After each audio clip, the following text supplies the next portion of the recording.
So Mendelssohn's Scherzo from A Midsummer Night's Dream is also a very popular and often asked for excerpt on today's audition lists. I think the challenges are pretty clear.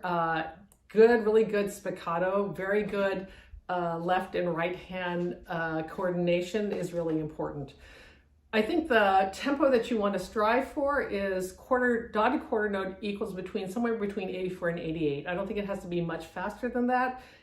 If you can play it faster and not make it sound quite so frantic, that's good. But I think something that moves along at a decent pace, but you can feel is very controlled, is kind of important. So because the tempo is so important, I really do practice this pretty religiously with a metronome to make sure that I'm not like holding those quarter notes too long and not rushing on the 16th notes. So the other major thing, of course, is just the spiccato involved. And one of the ways to play this, I think one of the good ways to approach this is to think about it coming from the string as opposed to trying to bounce your bow, because it goes so fast that you can't really successfully bounce. You know, in a case like that, I'm playing up and down, I'm bouncing up and down, but if I'm doing, I really don't have time to do that. So if we think about trying to practice this more from the string, and then as we can find maybe that exact point, that exact bounce point on your bow, then it'll start coming off.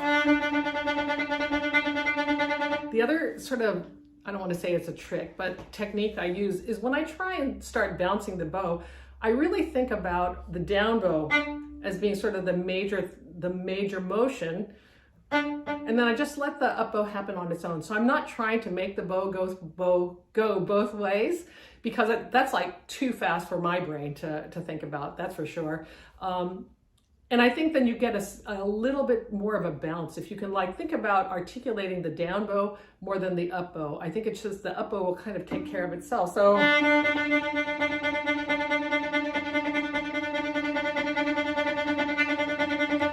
play around a little bit with that, see if you can find that exact spot.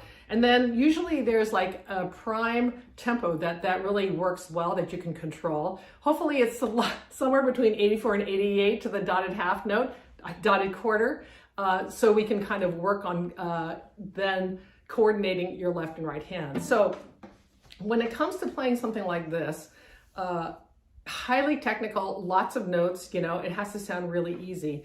But how do you kind of keep your brain in the game when there are so many notes? Well, you know, the answer to that, of course, is to phrase and to think of this like music. So if I think about phrasing, I find like it kind of helps things kind of move along. So I'm not thinking about like every single note. I think it goes way too fast to think about every single note. So I kind of bunch it up, so to speak, by where I'm going to phrase. So I think about the first part. That's the first section. And then, you know, and then, so I practice that. I'll do that. And I'll just try and maybe take it out of context and just keep doing that. So, you know, and what I'm working on here is like hitting that G and coming back up right away and doing that. So I get really used to that particular passage because it does come back. And then when we go on and it goes up, I'm going to practice that sort of slowly and maybe take that a little bit out of context. What is my fingering? So I'm going to work on that. Oh, shoot. And then what I'm doing there, you'll notice I'm trying to give that B a really good bite. Hopefully it's not going to come out as an accent, but it helps me kind of stay centered as to where I am. And then I'm going to add those three notes before.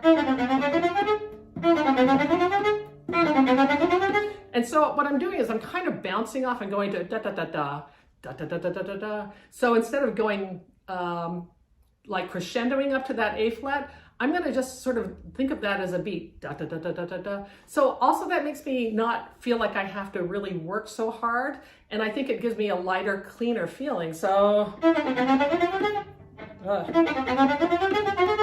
so there's that part. So when we get up to here, you know, going over to the D string can kind of be tricky. It doesn't always sound great, and we have to then balance the pressure, the weight a little bit differently on the D string than we do on the A string.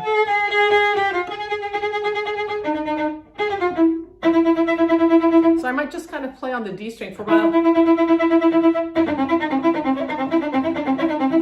you know, and kind of get used to, oh, that's how that feels there. And so when I can do that more comfortably, then I can go. So I'm missing the F. So sometimes when we're going fast, you can hear that not every note is exactly clean. And when I'm thinking about that and I'm recording myself, I can even tell right now, I'll think, wow, that F wasn't really clean. And so as I go through that, maybe I need to be able to use a little bit longer bow. So I want to work on that little corner there.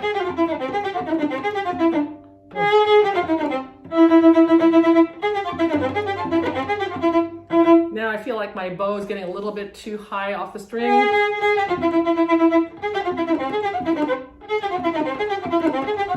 Okay, well that's not great. Anyway, you get the idea that we want to keep things really close to the string in order to get this super, super clean. And the closer we can kind of stay to the string, I think the better chance we have of making it through consistently with the same kind of bow stroke, which is kind of the whole point of this particular excerpt. So good luck with that. It's a tough one. Yeah, it's a little tough. Okay, hope that's helpful.